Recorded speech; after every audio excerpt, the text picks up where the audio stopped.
Hello दोस्तों, नमस्कार। स्वागत है आपका आपके अपने YouTube channel study with Ravi पर। दोस्तों, आज हम लेकर आए हैं आपके जो सीरीज चल रही थी एक दिन एक चैप्टर वाली सीरीज में। आज का चैप्टर है 5.1 यानी प्रश्नावली 5.1, जिस चैप्टर का नाम है समांतर श्रेणी।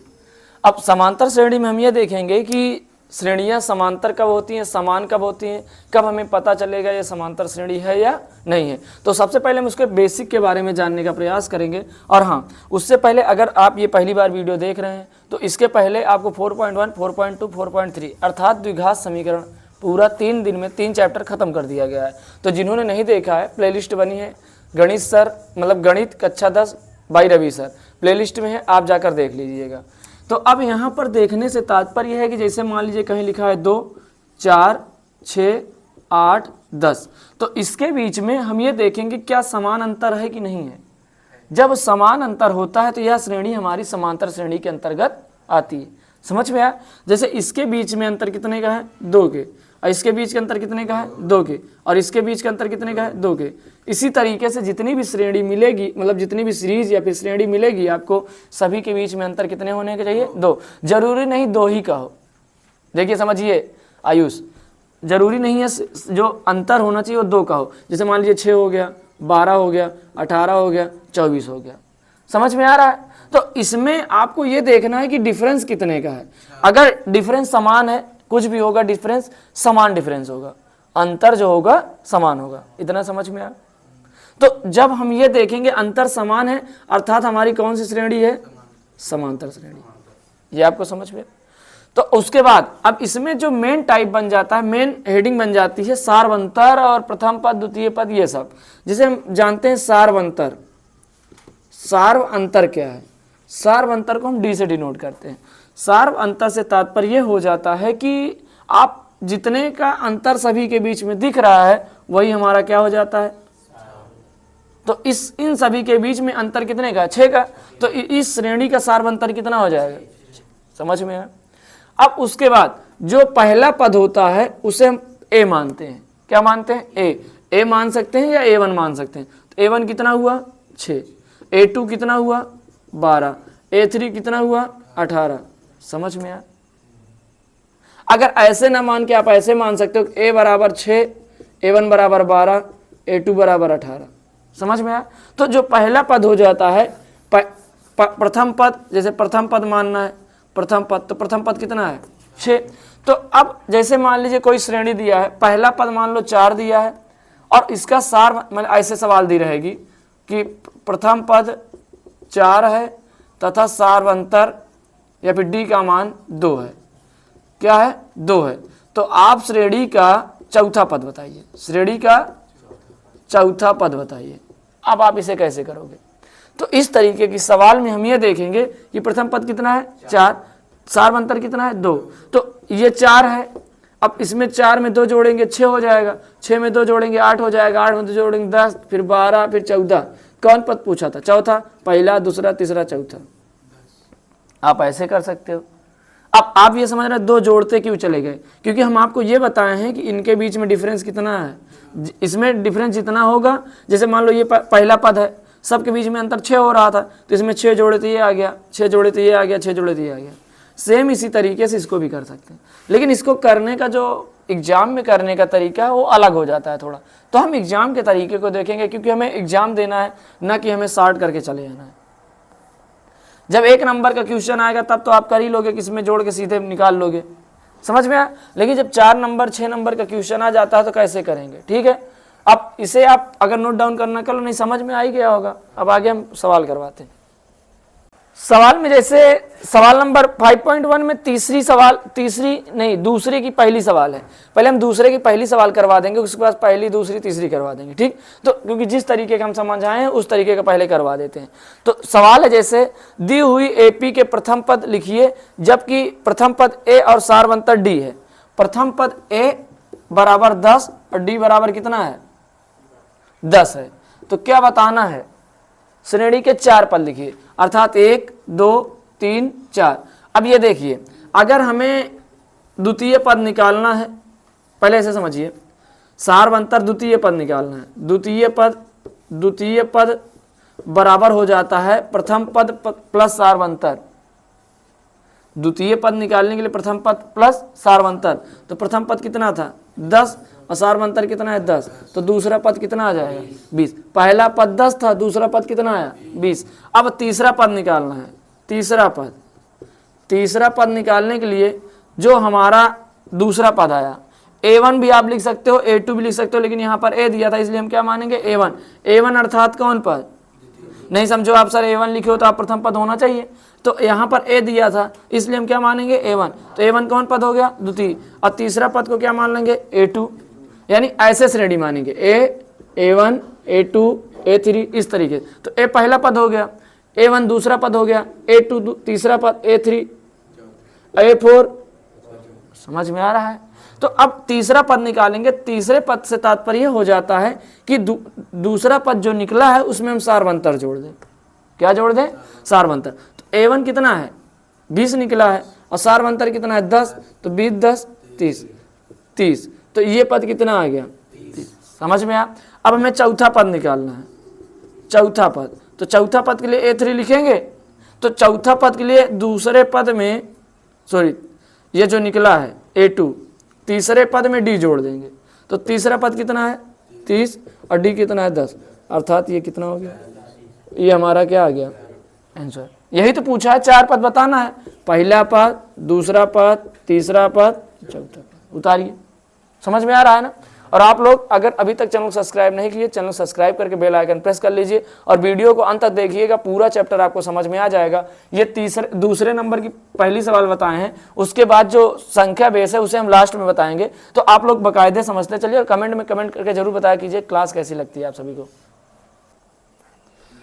अब यहाँ पर हम सवाल नंबर दूसरे की दूसरी देखेंगे। सवाल नंबर दूसरे की दूसरी अर्थात दिया है d बराबर -2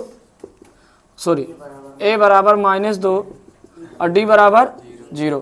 अब यहाँ पर वही करना है कि हमें 4 पद बताना, तो आप लोग ध्यान समझिए और आप लोग करने का प्रयास करिए। देखिए a बराबर -2 d बराबर 0, तो हम पहले प्रथम पद लिखेंगे। प्रथम पद तो दिया ही है a का मान, तो हम कौन निकालेंगे दूसरा पद, सेकेंड पद। सेकेंड पद निकालने के लिए पहले पद में d जोड़ेंगे। पहला पद -2 है, उसमें 0 जोड़ेंगे तो -2 आएगा कि नहीं। अब इसी तरीके से तीसरा पद निकालेंगे, थर्ड पद। तीसरा पद निकालने के लिए दूसरे पद में, अर्थात ये निकला है क्या a1, तो दूसरे पद में a1 प्लस d। a1 कितना है -2, d कितना है 0, कितना आ जाएगा -2। फोर्थ पद,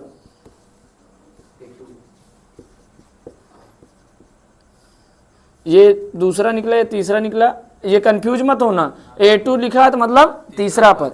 अब a4 निकालेंगे, a3 निकालेंगे, तो -2 प्लस 0, तो कितना आ गया -2। अर्थात जो श्रेणी बन रही -2 -2 -2 -2, इसमें 0 0 ऐड हो रहा है, यही आपका आंसर आ रहा होगा। देख लीजिए, समझ में आया, उतारिए। अब सवाल नंबर 2 की तीसरी देखेंगे। तीसरी सवाल में दिया है a बराबर 4 और d बराबर -3। हमें निकालना है उसी तरीके से 4 पद, 1 2 3 4। तो आप इसे अगर 1 नंबर के सवाल में आए तो आप डायरेक्ट कर लो। देखो कैसे डायरेक्ट किया जाता है। 4 में 3 ऐड करोगे तो -1 आ जाएगा, फिर -1 में -3 ऐड करोगे -4 आ जाएगा, फिर इसी तरीके से -3 में -4 ऐड करोगे -7 आ जाएगा। तो आप डायरेक्ट भी कर सकते हो। बाकी अपना वही नियम, पहला पद दिया है कितना 4, दूसरा पद निकालने के लिए पहले पद में d जोड़ देंगे, तो a कितना है 4 है और d कितना है -3, तो -3 है तो कोष्टक में करेंगे 4 और प्लस -3 घटाएंगे कितना आएगा 1 आएगा। अब इसी तरीके से ये हमारा हो गया दूसरा पद। अब तीसरा पद निकालेंगे तो दूसरे पद में क्या ऐड करेंगे d। दूसरा पद कितना निकला 1 और d कितना है -3, तो इसमें ऐड करना है, तो माइनस माइनस कहाँ प्लस माइनस, तो घटाएंगे तो कितना आएगा -2। यहाँ पर 1 आया था, 1 में -3 घटाएंगे तो कितना आएगा -2। अब यहाँ पर ये दूसरा पहला पद, दूसरा पद, तीसरा पद कौन निकालेंगे चौथा पद a3। तो a3 के लिए a2 में क्या जोड़ेंगे d। a2 कितना निकला है -2 और यहाँ पर प्लस हम प्लस करेंगे -2 प्लस d का मान -3, तो प्लस -2 -3 कितना आएगा -5। तो पहला पद 4 है दूसरा पद 1 और तीसरा पद -2 और चौथा पद -5। यही आपका आंसर है। चौथी सवाल ये है कि a बराबर -1 और d बराबर है 1/2। तो यहाँ पर उसी तरीके से पहला पद दिया है -1, दूसरा पद निकालेंगे तो पहले पद में d को ऐड करेंगे तो -1 प्लस d का मान 1/2, 2 एकन्नम 2 और +1 पूरे 1/2। तो यहाँ पर माइनस चिन्ह बड़ा है तो माइनस लगाएंगे और 2 प्लस माइनस जब होता है तो हमेशा सब्ट्रैक्ट होता है। तो 2 में से 1 गया 1 और पूरे 1/2। समझ में आया। अब ये पहला पद हो गया, दूसरा पद अब निकालेंगे कौन सा पद, तीसरा पद।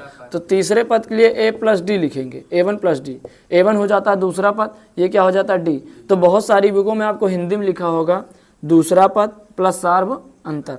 तो यहाँ पर तीसरा पद निकालने के लिए दूसरा पद निकालेंगे तो -1/2 और प्लस डी का मान 1/2। तो ये प्लस माइनस बराबर है तो कट के कितना आ जाएगा 0। तो ये हमारा तीसरा पद था।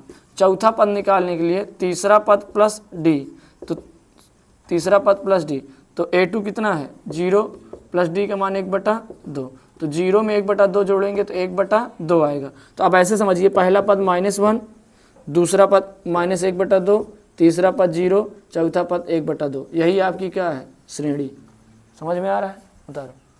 अब सवाल नंबर नेक्स्ट में देखेंगे a बराबर दिया है -1.25,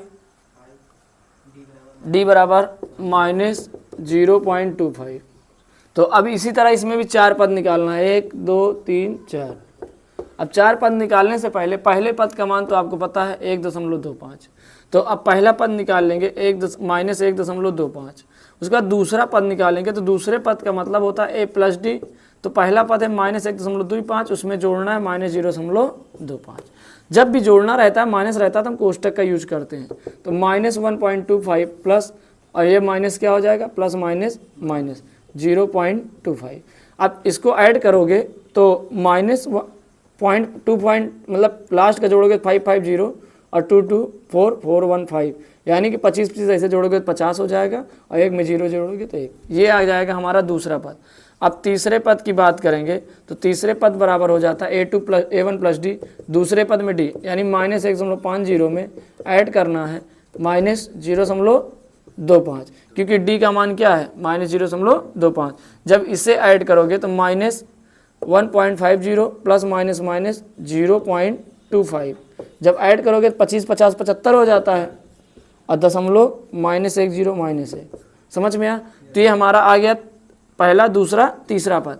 अब इसी तरीके से यहाँ पर हम चौथा पद निकालेंगे तो चौथे पद बराबर लिख सकते हैं तीसरा पद प्लस डी। तो आया है -1.75 और उसमें जोड़ना है -0.25। तो जोड़ेंगे तो -1.75 प्लस माइनस 0.25। जब ऐड करेंगे तो 75 25 125 मतलब जोड़ेंगे तो 5 5 10 0 हासिल लाइन 7 2 9 1 10 के 0 हासिल लाइन 1 1 1 2 मतलब आ जाएगा इतना 2.00। तो ये हमारा चौथा पद हो गया। तो हमें श्रेणी बताना था तो ये पहला पद था तो पहला पद लिख दिया। दूसरा पद कितना है -1.50 और उसके बाद तीसरा पद आया है -1.75, फिर नेक्स्ट वाला आया है -2 0 कोई मतलब नहीं मतलब 2। ये हमारी श्रेणी है, यही आपका आंसर आ रहा होगा। समझ में आया। उतारिए। देखिए अब यहाँ पर जैसे आपको कन्फ्यूजन थी अभी, a बराबर मान लो 5 दिया है, d बराबर 2 दिया है, तो दूसरा पद किसे कहते हैं। तो हम पहले ही बताए थे आप इसे प्रथम पद मान सकते हो और आपको नहीं समझ में आ रहा तो आप इसे a1 लिख लोगे। तो जब ये एक हम a1 करेंगे तो ये प्रथम पद हो जाएगा। फिर उसके तत्पश्चात द्वितीय पद हमारा a2 होगा, ना कि a3 होगा। अगर हम प्रथम पद को a माने हैं तो दूसरा पद a1 मानना पड़ेगा। ठीक है। तो तीसरा पद इसी तरीके से मानेंगे, तीसरा पद तो a3 हो जाएगा। ये कब करना है जब प्रथम पद a1 मानेंगे तब। अगर प्रथम पद a माने हैं तो ये a1 होगा, ये a2 होगा, अर्थात ये प्रथम पद, ये द्वितीय पद, ये तृतीय पद। तो सवाल में दिया था a, इसलिए हम इसे a1 a2 मान रहे थे। अगर आपको ना समझ में आया हो तो a को a1 मानकर आप इसे कर दीजिए, फिर आप a2 निकाल लीजिए, a3 निकाल लीजिए, a4 निकाल लीजिए, तब ये द्वितीय पद हो जाएगा, ये तृतीय पद हो जाएगा, ये चतुर्थ पद हो जाएगा। तो कन्फ्यूजन दूर हो गई। अब इसके आगे हम चलेंगे, देखेंगे कि सवाल नंबर इसी में 5.1 में तीसरी की पहली सवाल, तीसरी की पहली दूसरी तीसरी स्पीड में चलेंगे क्योंकि बहुत लंबा क्लास हो जाएगा। दिया है कि प्रत्येक एपी के लिए प्रथम पद तथा सार्वंतर बताइए। अब इसे देखना कैसे, श्रेणी बताइए, 3 है, 1 है और क्या है -3 है, -1 -3। इसमें क्या बताना है, प्रथम पद और डी का मान, एपी का प्रथम पद और डी का मान, डी बोले तो सार्वंतर, समझ में आ रहा है। तो प्रथम पद कितना है 3, आप इसे A1 भी लिख सकते हो, अभी तनी देर पहले बताया। तो A1 बराबर कितना हो गया 3। सार्वंतर क्या बोलते हैं डी, सार्वंतर होता है दूसरे पद में पहला पद घटाना, दूसरे पद में पहला पद घटाना, दूसरा पद क्या है 1 और पहला पद क्या है 3, घटाएंगे तो -2 आ जाएगा। समझ में आया। आपको नहीं समझ में आता तो एक स्टेप और आगे कर लीजिए, डी का मान निकालने के लिए आप इसमें इसको घटा दीजिए। मतलब आप ऐसे समझिए, पिछले वाले पद में अगला पद घटता है, पिछले वाले पद में अगला पद, आप यहाँ से यहाँ तक कोई भी ले सकते हो, ठीक। जैसे मान लीजिए 1 और हम चेक कर रहे हैं क्या ये बराबर आ रहा है कि नहीं, तो -1 है, इसमें -1 घटाना है, क्योंकि ये वाले पद में ये वाला घटेगा, ये वाले पद में ये वाला घटेगा, ये वाले पद में ये वाला, ये वाले में ये वाला, ऐसे होता चला जाएगा, तो वो हमारा सार्वंतर निकलता है। समझ में आया। पिछले पद में उसका अगला पद घटाना ही सार्वंतर कहलाता है, ठीक। तो अब यहाँ पर -1 माइनस करेंगे तो कितना है -2, अर्थात सार्वंतर बराबर आ रहा है कि नहीं, हमारी श्रेणी बन रही है। इसके बाद इसी में दूसरा क्वेश्चन है, बोलिए, रुको हम देख लेते हैं। दूसरा क्वेश्चन है -5 -1 3 और 7 डॉट डॉट डॉट इतना है। तो हमें पहला पद निकालना है, तो A1 की जगह पे हम क्या करेंगे -5 लिख देंगे। अरे भाई जो पहला पद है वही पहला पद है, इसमें जो पहले लिखा होगा सबसे पहले वही हमारा प्रथम पद है। अच्छा मान लो सिवा तुमसे द्वितीय पद पूछे तो क्या है, दूसरा पद क्या है इस श्रेणी का -1 है कि नहीं है। इसी तरीके से डी का निकालना है, तो -1 में -5 घटाएंगे, तो -1 माइनस +5। तो अब यहाँ पर +5 बड़ा है तो प्लस चिन्ह लगेगा, 5 में से 1 गया, कितना आया 4।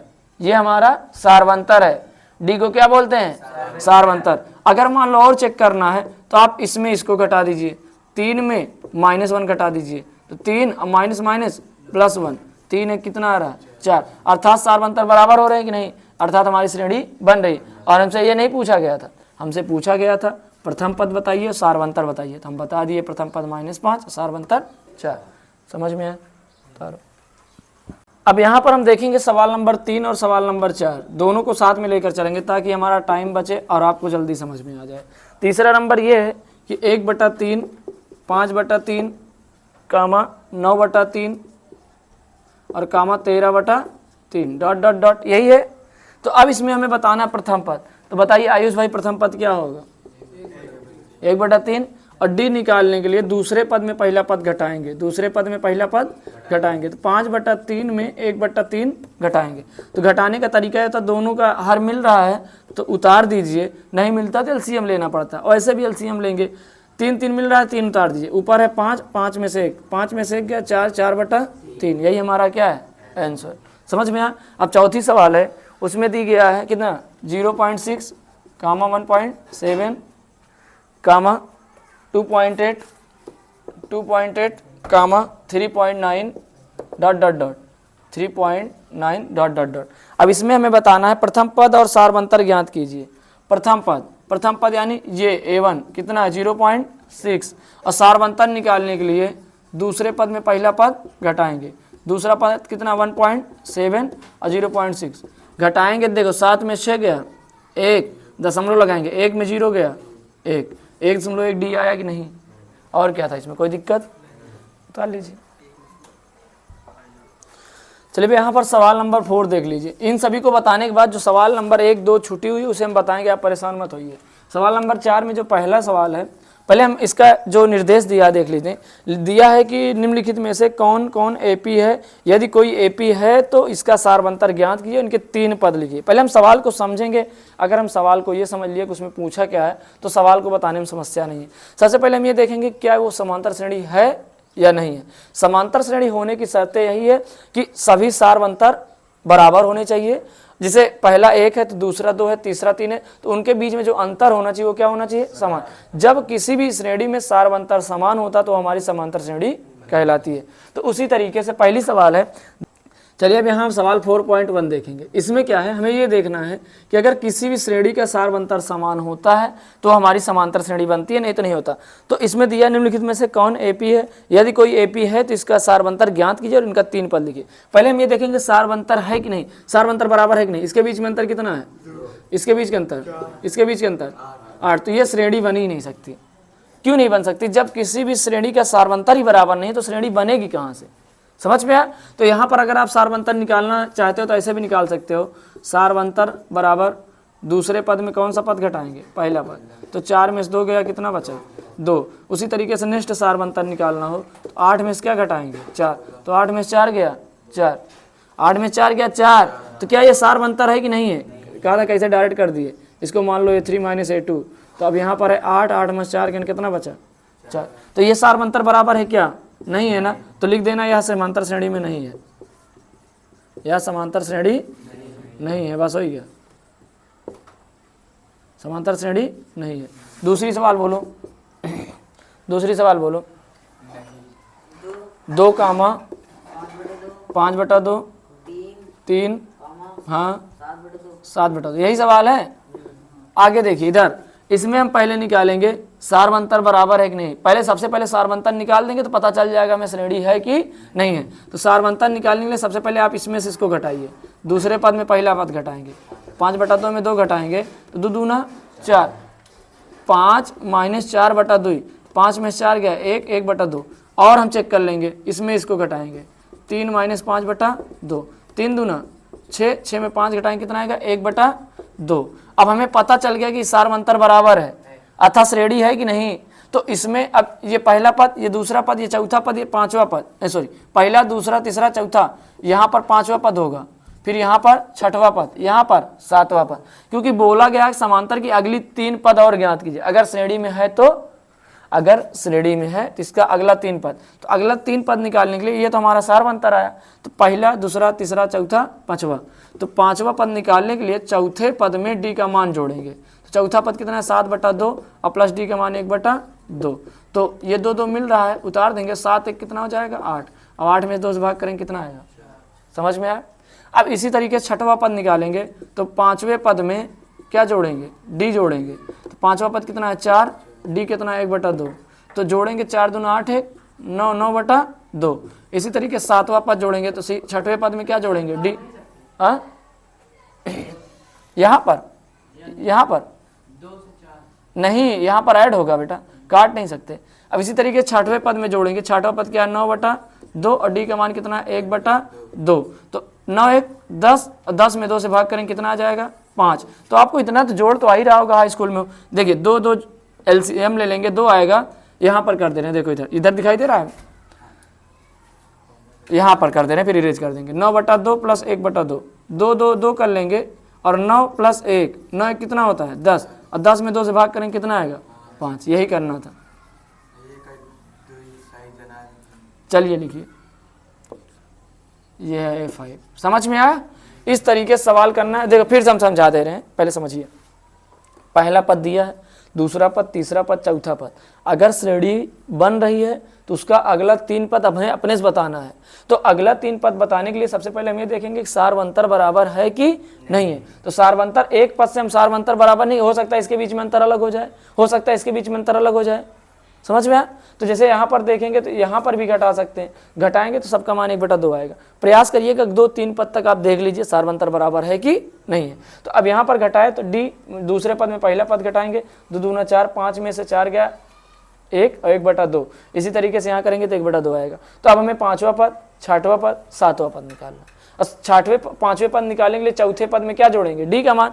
अब इसमें डी का मान जोड़ेंगे तभी तो ये पद आएगा, फिर इसमें डी का मान जोड़ेंगे तभी ये पद आएगा, इसमें जोड़ेंगे तो ये आएगा। यही करना था। उतारिए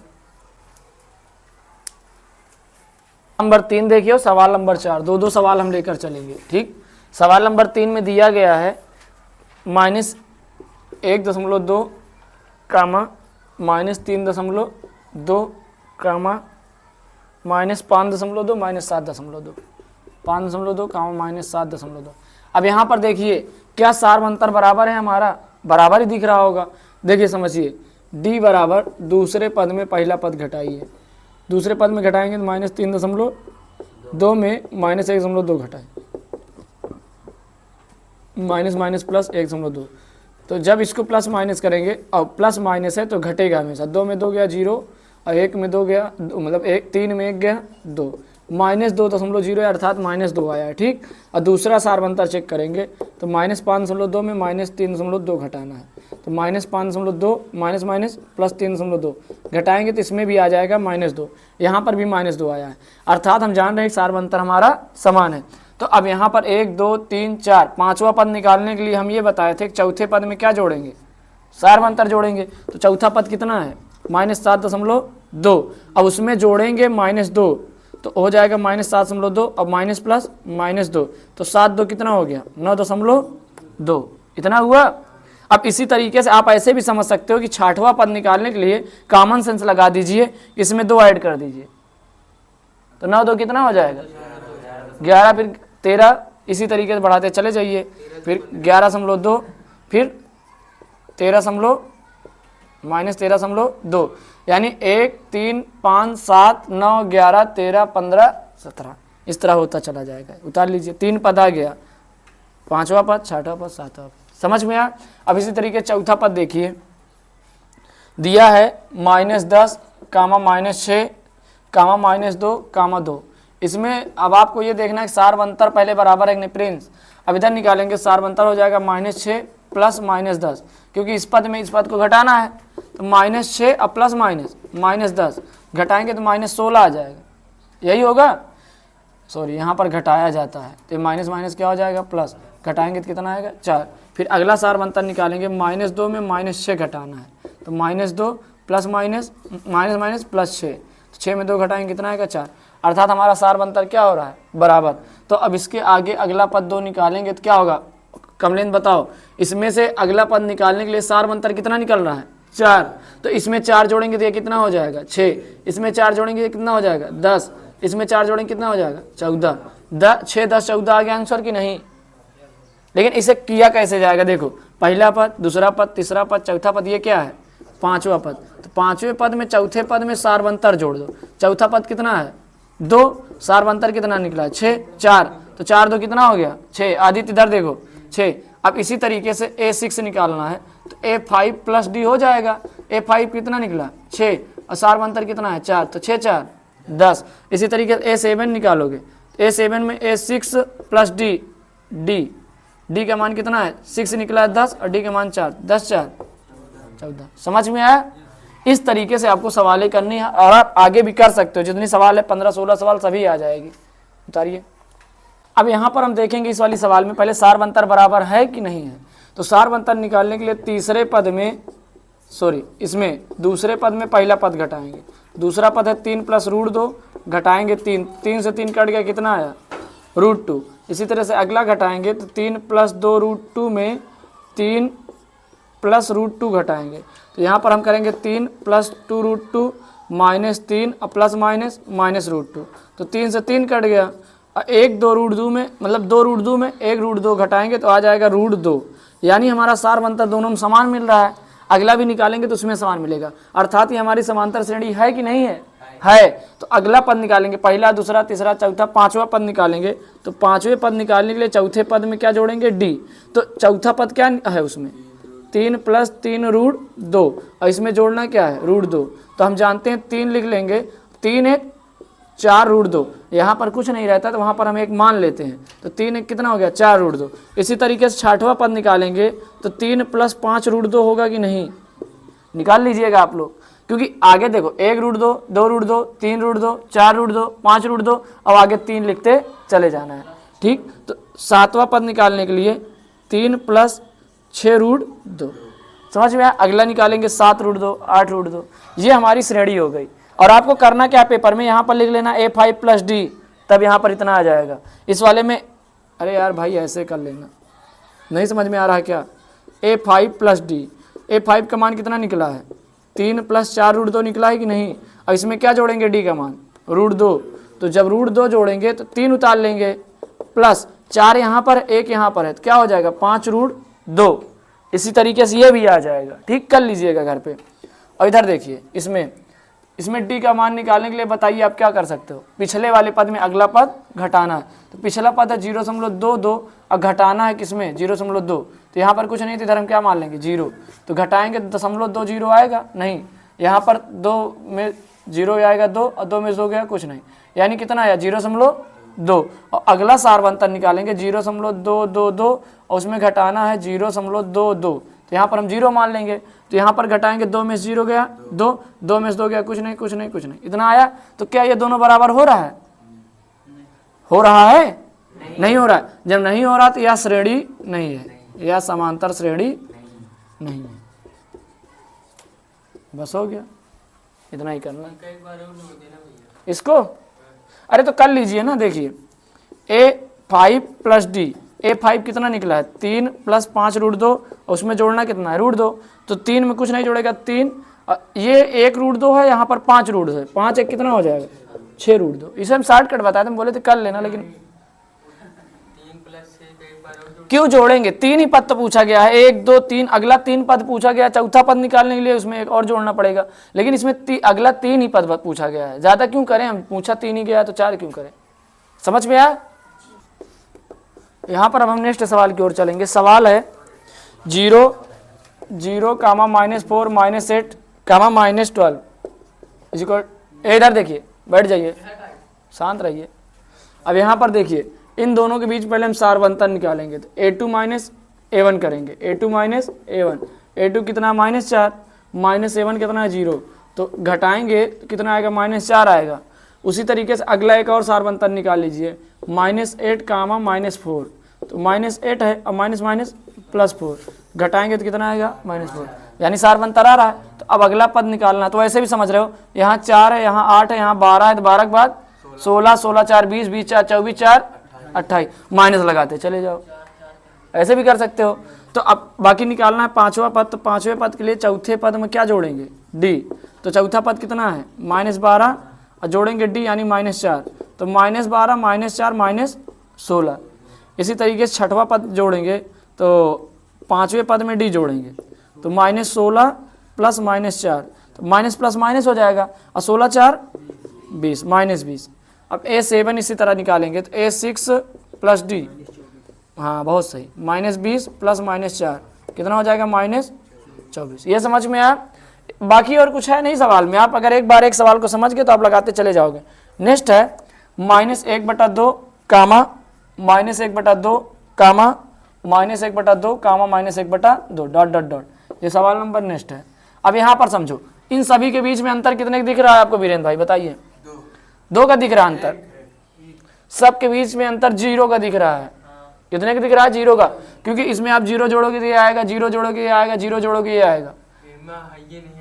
अंतर है 0 का है, श्रेणी प्राप्त हो रही है, लेकिन अंतर कितने का है 0 का, अर्थात सार्वंतर कितना प्राप्त हो रहा है 0। अब यहाँ पर पांचवा पद प्राप्त करोगे, A4 + D यानी -1 में 0 जोड़ोगे कितना आएगा -1/2। इसी तरह A6 में A5 + D, A5 कितना है -1/2, कितना जोड़ोगे 0, कितना है -1/2। इसी तरीके से A7 जोड़ोगे A6 में +D, A6 कितना है -1/2, कितना जोड़ोगे 0, कितना आ जाएगा -1/2। समझ में आया।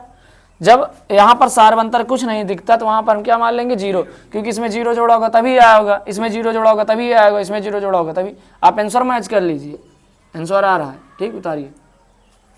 समझ। सवाल नंबर नेक्स्ट 9वीं सवाल में दिया है कि 1, 3, 9, 27। ये बताइए, इधर देखिए, यहाँ पर सार्वंतर बराबर आपको लग रहा है, यहाँ पर 2 का अंतर है, यहाँ पर 6 का अंतर है, और यहाँ पर दूसरा है, तो ये श्रेणी है ही नहीं। D बराबर निकाल लेंगे 3 - 1 कितना आ गया 2, D बराबर मान लो तीसरे पद में दूसरा पद निकाल दो, तीसरा पद है 9, दूसरा पद है 3, कितना आ रहा है 6, यहाँ 2 यहाँ 6, अतः यह समांतर श्रेणी नहीं है, समांतर श्रेणी नहीं है। समझ में आया। और हाँ, ऑनलाइन वालों यार वीडियो लाइक ना की हो तो भाई वीडियो लाइक कर दो, तुम्हें लोग के लिए इतना मेहनत चल रही है। और 10 नंबर सवाल देखिए, यहाँ पर है 2A 2A 3A 4 है। यहाँ पर तो बराबर दिख रहा है सार्वंतर A का, देखिए डी बराबर A2 माइनस A1। A2 कितना है 2A, A1 कितना है A, घटाएंगे तो कितना आ जाएगा A। इसी तरीके से मान लीजिए एक और चेक करना हो तो A3 माइनस A2, A3 कितना है 3A, A2 कितना है 2A, घटाएंगे कितना आएगा A। अब हमें समझ में आ गया कि सारवंतर बराबर है। अब हम पहला, दूसरा, तीसरा, चौथा, पांचवा पद निकालेंगे। पांचवें पद के लिए आदित्य चौथे पद में क्या जोड़ेंगे D, क्या जोड़ेंगे D। A4 कितना है 4A प्लस D कितना निकला A, 4A कितना हो जाएगा 5। समझ में आया। अब छठवां पद निकालेंगे। छठवें पद में A5 में क्या जोड़ेंगे D। A5 कितना है 5A, D कितना है A, 5A कितना हो गया 6A। अब इसी तरह A7 निकालेंगे। A7 में निकालने से पहले हम ये जानेंगे A6 कितना है, A6 प्लस D, A6 कितना है 6A प्लस D कितना है A, कितना आएगा। समझ में आया, समझ में आया। तो अगला 3 पद आ गया कि नहीं। अगला एक पद और आप बताइए कितना होगा।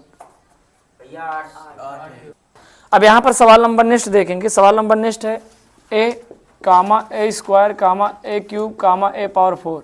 अब इतना देखने के लिए हम ये देखेंगे पहले सारवंतर बराबर है कि नहीं है। जब सारवंतर निकालेंगे तो ये नहीं है बराबर है, आप ऐसे नहीं देख कि यहाँ 1 है यहाँ 2 है यहाँ 3 है, ऐसे नहीं निकालना पड़ेगा।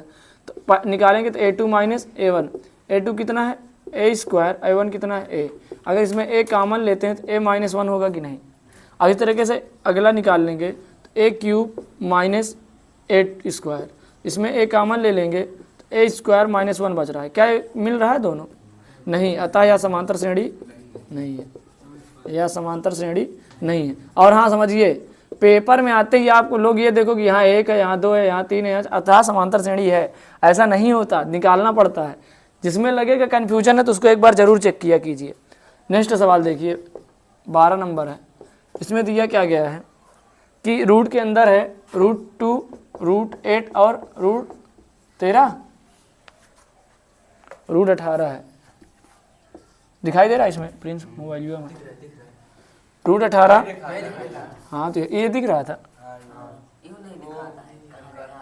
अब ये वाली सवाल देखिए √2 कामा √18, √8 कामा √18 कामा √32। अब इसे हम देखेंगे, पहले समझिए। इसको निकालने के लिए हम इसे √2 करेंगे और √8 को हम बोल सकते हैं 2√2, क्योंकि 8 का जब वर्गमूल निकालेंगे 2 चौके 8, 2 दूनी 4, 2 एक 2, तो इसका जोड़ा बन रहा है। जिसका जोड़ा नहीं बनता उसे हम अंदर रहने देते हैं, जिसका जोड़ा बन जाता है उसे बाहर निकालें। इसी तरीके से इसको करेंगे 3√2 हो जाएगा। इसी तरीके से इसको करेंगे तो 4√2 हो जाएगा।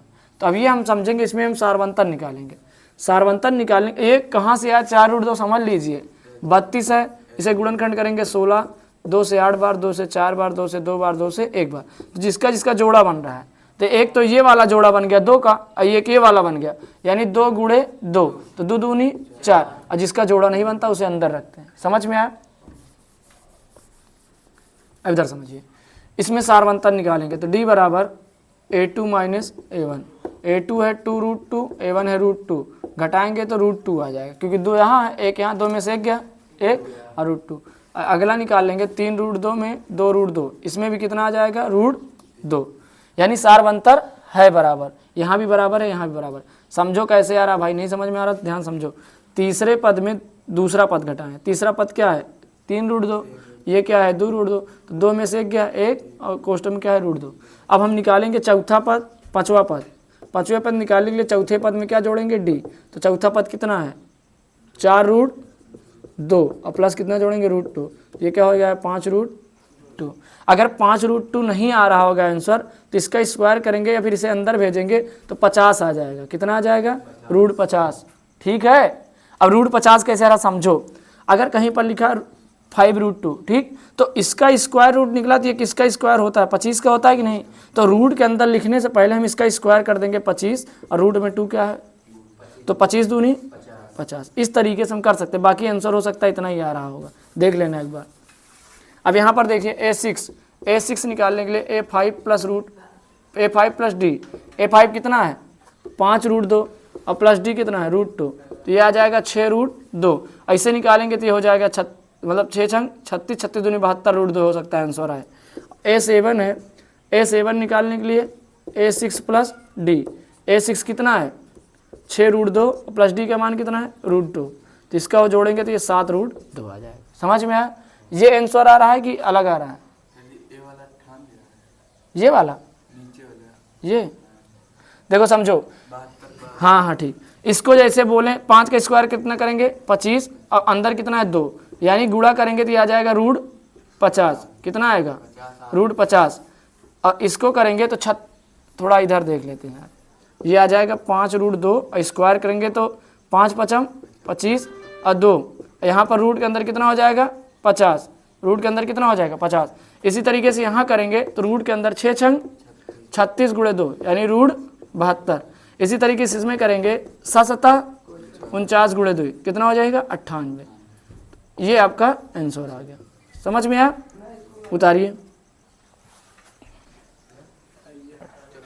अब यहाँ पर हम सवाल नंबर नेक्स्ट देखेंगे।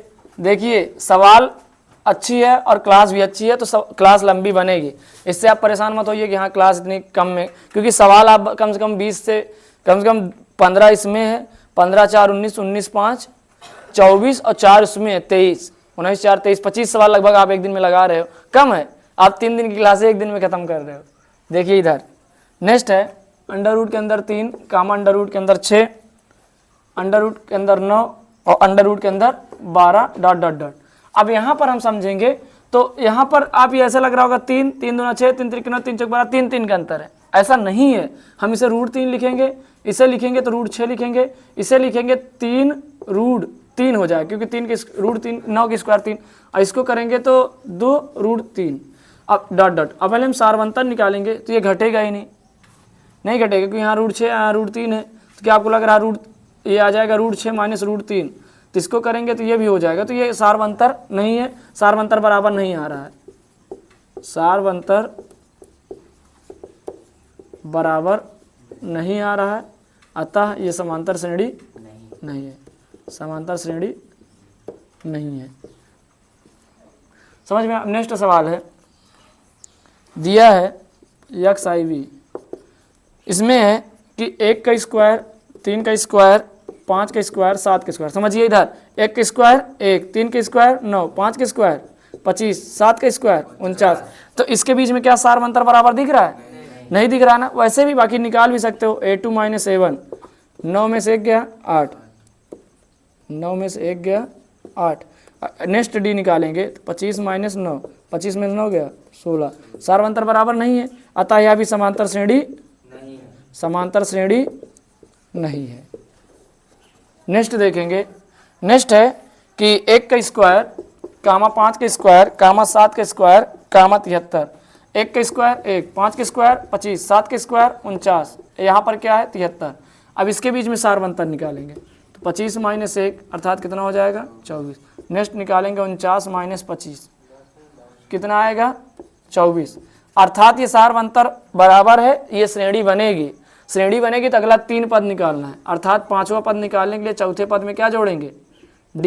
तो चौथा पद कितना है 73 प्लस D कितना है 24, तो 4 3 7 7 2 9 97 अगला पद आएगा। और उसी तरीके से 6वां पद निकालना है, तो 6वें पद निकालने के लिए किस में जोड़ेंगे 5वें पद में जोड़ेंगे। अब इधर देखिए लिखना बाद में, 5वां पद कितना है 97 और D कितना है D 24। अब जोड़ेंगे 7 4 11 की एक हासिल लाइन 1 9 2 11 12 121। अब A7 निकालेंगे, A6 प्लस D, A6 कितना है 121, D कितना है 24। जोड़ेंगे 4 1 5 2 2 4 145। समझ में आया? ये आपका अब खत्म हो रहा है 4 पॉइंट का पूरा क्वेश्चन। अब उसके बाद पहला दूसरा तीसरा बता देते हैं, जो शुरू का छोड़े थे, तो आपका चैप्टर पूरा कंप्लीट हो जाएगा। और हाँ, क्लास अच्छी लग रही है तो कमेंट करना ना भूलें, लाइक जरूर करें। प्रश्नावली 5.1 की पहली सवाल अब हम बताने जा रहे हैं। इसके पहले हम छुड़वा दिए थे ताकि आपको जब पहले बेसिक नहीं पता होगा और आपको हम जो शब्द आधारित सवाल हैं उसे बताएंगे तो आप समझ नहीं पाएंगे, इसलिए हम शुरू किए थे 2 नंबर से। तो पहली नंबर की पहली सवाल है इसमें दिया गया है कि प्रत्येक किलोमीटर के बाद टैक्सी का किराया, जबकि प्रथम किलोमीटर के लिए किराया 15 रुपये। समझिए, हम यहाँ से जा रहे हैं यहाँ तक, समझिए ध्यान से। ये मान लीजिए A है, A से B तक जाने के लिए 15 रुपये किराया है। कितना रुपये? और ये डिस्टेंस है 1 किलोमीटर। कितना है 1 किलोमीटर। उसके बाद अब प्रत्येक अतिरिक्त किलोमीटर के लिए 8 रुपये किराया देना पड़ता है। मतलब 15 रुपए 1 किलोमीटर जाने का है। आप समझिए 1 किलोमीटर जाएंगे तो कितना जाएगा। मान लो आपने टैक्सी बुक किया, टैक्सी वाले को आपने ये बोला कि मुझे 1 किलोमीटर जाना, तो उन्होंने बोला 15 रुपए आपको लगेगा, ठीक है। तो 15 रुपए आप उन्हें देंगे टैक्सी वाले को। लेकिन उसके बाद पता चला कि आपको और आगे जाना है, तो बोले भैया 1 किलोमीटर और छोड़ दीजिए। कहा सुना, पर किलोमीटर एक्स्ट्रा जाने पर 8 रुपए लगेगा। पहले 1 किलोमीटर जाने कितने बात हुई थी, अब 8 इसमें और लग रहा, तो 2 किलोमीटर जाने में 23 रुपए लेगा कि नहीं। पहले किलोमीटर का 15 रुपए, अब पर किलोमीटर जाने में 8 रुपया एक्स्ट्रा लगेगा। तो 15 तो लग ही रहा था, 8 और लगेगा, तो कितना लगा 23। फिर अगले किलोमीटर जाने में 23, 15, 8, 23, मतलब 23 है और 23 में 8 जोड़ोगे 31, फिर 39, फिर 47। समझ में आया नहीं समझ में आया। मतलब शुरू का 1 किलोमीटर आपको 15 रुपए में टैक्सी वाले से बात हुई है, लेकिन पर 1 किलोमीटर एक्स्ट्रा जाने में आपको 8 रुपए एक्स्ट्रा देना पड़ेगा। तो दूसरे किलोमीटर में जाने के लिए 15 रुपए थी आपकी बात हुई थी, और उसमें 8 रुपए और जोड़ो, क्योंकि एक्स्ट्रा खर्च पूछा जा रहा है। समझ में आया, यही सवाल है। इसमें बोलोगे आप उतारे गया, हर घंटे में 8 रुपए बढ़ता है। हाँ, हर घंटे में 8, मतलब हर किलोमीटर में 8 रुपए बढ़ता चला जाएगा। तो आप इसमें पूछा गया है कि प्रत्येक किलोमीटर के बाद टैक्सी का किराया, जबकि प्रथम किलोमीटर के लिए किराया 15 रुपए, अतिरिक्त किलोमीटर के लिए किराया कितना होगा। तो इसमें सारवंतर पूछा गया है, तो सारवंतर कितना है, सबके बीच में सारवंतर कितना है 8। यही आपका आंसर आ रहा। नेक्स्ट सवाल में आप ये देखेंगे कि किसी सिलेंडर अर्थात किसी बेलन में उपस्थित हवा की मात्रा, जबकि वायु निकालने वाला पंप प्रत्येक बार बेलन की शेष हवा का 1/4 भाग निकाल देता है। मान लीजिए, माना बेलन में हवा 1 यूनिट है, कितना है 1 यूनिट। तो T1 मतलब कितना हो गया 1, और उसके बाद शेष हवा उसकी 1/4 निकाल दी जा रही है। तो T2 जो निकालेंगे 1 में 1/4 क्या कर दे रहे हैं, निकाल दे रहे हैं। 1 हवा थी 1 यूनिट, उसमें से 1/4 निकाल दिया जा रहा है। जब 1/4 निकाल दिया जाएगा तो 4 का नाम 4 में से 1 गया, 3/4 होगा कि नहीं। तो ये शेष आया, कितना आया 3/4, उसमें लेकिन बोला गया शेष का 1/4 निकाल दिया जाता है, अर्थात 3/4 का कितना निकाला जाएगा 1/4। इधर समझिए, पहले हवा थी कितनी 1, उसका फिर 1/4 निकाला जा रहा है। तो जैसे इसमें निकालेंगे, समझिए, रुको मेरी बात सुनो, पहले T1 कितना है 1, तो T1 निकालने के लिए शेष का 1 का 1/4 निकाला जा रहा है, अर्थात 1/4 होगा कि नहीं। तो 1/4 निकाला जा रहा है किसमें वाले, पहले जो होगा उसी में तो 1/4 निकाला जाएगा। ये 1/4 कहाँ से है, समझिए 1 यूनिट हम माने हैं, और 1 यूनिट का कितना होगा 1/4, अर्थात 1/4 निकालेंगे तो ये 3/4 आएगा कि नहीं। 3/4 अरे 4 भाई, 4 कन्नम 4 माइनस 1 पूरे 1/4, तो यहाँ 3/4 आया कि नहीं। लेकिन वो तो एक ही मशीन काटता है ना, 4 के गुणा करने में 4 कम है और ऊपर वाले से 1 घटा देंगे। समझ में आया, नहीं समझ आया बात समझना। अब उसके बाद शेष का निकालेंगे, इसमें दिया शेष का 1/4, जितना आ रहा है उतने का 1/4, अर्थात 3/16 होगा कि नहीं 16। अब उसके बाद T3 निकालना है, तो 3/16 किस में निकालेंगे 3/4 में, तो 3/16 LCM कितना होगा 16, 4 से काटेंगे 3 बार, 3 माइनस 3, 9 में से 3 गया 6/16, अर्थात हमें दिख रहा है कि सारवंतर बराबर नहीं है। सारवंतर बराबर नहीं है। सारवंतर बराबर होता तो श्रेणी में होता। सारवंतर कैसे बराबर नहीं, सारवंतर बराबर नहीं है। जब सारवंतर बराबर नहीं होता तो क्या नहीं होता, समांतर श्रेणी नहीं है, समांतर श्रेणी नहीं है। उतारो। और आप देखेंगे जब 4 और 16 का एलसीएम कितना होगा 16, 4 से भाग करेंगे कितने टाइम जाएगा 4 बार, तो 4 तिहाई यहाँ कितना होगा 12, इतना ध्यान दीजिए। तो 12 में से 3 क्या कितना होगा 9/16। अब लिखिए, बैठ जाइए। सवाल नंबर नेक्स्ट में देखेंगे, तीसरी सवाल में है कि प्रत्येक मीटर की खुदाई के बाद एक कुआं खोदने में आई लागत, जबकि प्रथम मीटर खुदाई की लागत 150 रुपये है। समझिए, एक कुआं खोदा जा रहा है, मान लीजिए कुछ मीटर का है, क्या है कुछ मीटर का है। ध्यान समझिएगा, बिल्कुल आसान सवाल है कि प्रत्येक मीटर खुदाई के बाद, मान लो यहाँ से यहाँ तक खोदा गया, ये 1 मीटर है, कितना है 1 मीटर। 1 मीटर खुदाई के बाद आई लागत, जबकि प्रथम मीटर खुदाई की लागत 150 मीटर है, मतलब इतना खोदने के बाद आपको 150 रुपये खर्चा लग रहा है आपका, इतना खुदाई करवाने कितना लग रहा है 150, और प्रत्येक मीटर खुदाई की लागत 50 रुपये बढ़ती जा रही है, मतलब शुरू की 1 मीटर खुदाई की लागत कितनी है 150। अब अगर यहाँ पर 2 मीटर, यहाँ से यहाँ तक 2 मीटर होगा, अब ये 1 मीटर है कि नहीं है, अब आपको लग रहा है 2 मीटर है, 2 मीटर यहाँ से लेकर यहाँ तक है, यहाँ से लेकर यहाँ तक 2 मीटर है कि नहीं है, 1 मीटर ये 1 मीटर है, इतना समझ में आ रहा है। तो शुरू का 1 मीटर खुदाओगे कितना लगेगा 150, फिर अगला जब खुदाओगे तो 150 तो लगेगा, लेकिन 50 एक्स्ट्रा लगेगा, तो इसका कितना हो जाएगा 200 रुपये लगेगा कि नहीं लगेगा, समझ में आ रहा है। फिर अगला खुदाई करवाने के लिए 200 तो था ही था, फिर 50 कितना लगेगा, तो अर्थात 150 फिर 200 फिर 250, तो इसी तरीके से बढ़ता चला जा रहा है, अर्थात यह समांतर श्रेणी है, अर्थात यह समांतर श्रेणी है। चौथा सवाल है, दिया गया है कि प्रत्येक खाते में प्रत्येक वर्ष का मिश्रधन, जबकि 1000 की राशि का 8% वार्षिक दर से चक्रवृद्धि ब्याज पर जमा होती। समझिए, जो पहले वर्ष था हमारा मिश्रधन, पहले वर्ष मिश्रधन 8% वार्षिक दर से पर साल 8 लग रहा है, यानी 1000 रुपये पर 8% एक साल का 10,000 है, तो एक जीरो और बढ़ा लो, तो CI बराबर है चक्रवृद्धि या चक्रवृद्धि मिश्रधन, चक्रवृद्धि क्या मिश्रधन, तो मिश्रधन निकालेंगे 0 0 कैंसिल आउट, ये जोड़ेंगे तो कितना हो जाएगा, यहाँ पर हम ब्याज निकाल रहे हैं बेटा, क्या निकाल रहे हैं ब्याज, तो ये हो जाएगा कितना 800 होगा कि नहीं। अब मिश्रधन निकालने के लिए फार्मूला हो जाता है मूलधन प्लस ब्याज, तो मूलधन था 10,000, अब प्लस कितना जोड़ेंगे 800, तो जोड़ेंगे 10,800 रुपये आ जाएगा, समझ में आया।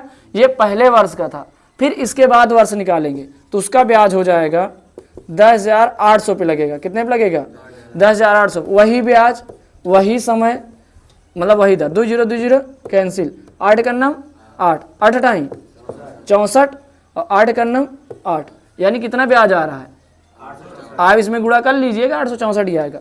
तो जो दूसरे वर्ष का, ये पहले वर्ष का मिश्रधन था, ये पहले वर्ष का मिश्रधन, और ये कौन से वर्ष का होगा, तो दूसरे वर्ष का मिश्रधन निकालने के लिए दूसरे वर्ष का मिश्रधन बराबर, ये देखो पहले मूलधन प्लस ब्याज, तो मूलधन कितना था 10,800, 10,800, अब ब्याज कितना प्राप्त हो रहा है 864, तो जोड़ोगे तो कितना आ रहा है 4 6 8 8 16 6 8 1 8, मतलब इतना आ रहा है।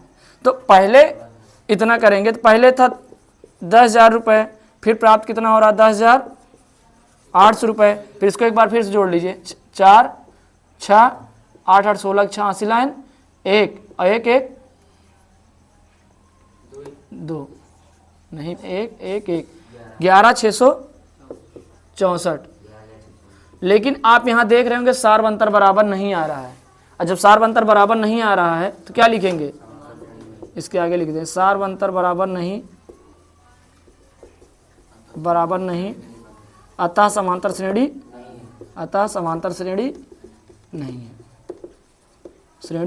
नहीं है। समझ में आया, आपकी एक एक सवाल पूरी खत्म हो गई है। और हाँ, ऑनलाइन वाले कमेंट बॉक्स में कमेंट करके जरूर बताइए कि नेक्स्ट पार्ट आना चाहिए कि नहीं आना चाहिए, क्योंकि उसमें 20 से 25 सवाल है। और इस वीडियो को ज़्यादा से ज़्यादा लाइक और शेयर करना अपने दोस्तों के पास ना भूलें, और चैनल को सब्सक्राइब नहीं किए तो अभी तक चैनल को सब्सक्राइब कर लीजिए और बेल आइकन प्रेस कर लीजिए, ताकि जब भी वीडियो अपलोड हो आप तक नोटिफिकेशन पहुंच जाए। ठीक है, वीडियो को लाइक करके शेयर करके कमेंट करके तब जाना, और मिलेंगे नेक्स्ट पार्ट में, तब तक के लिए जय हिंद जय भारत।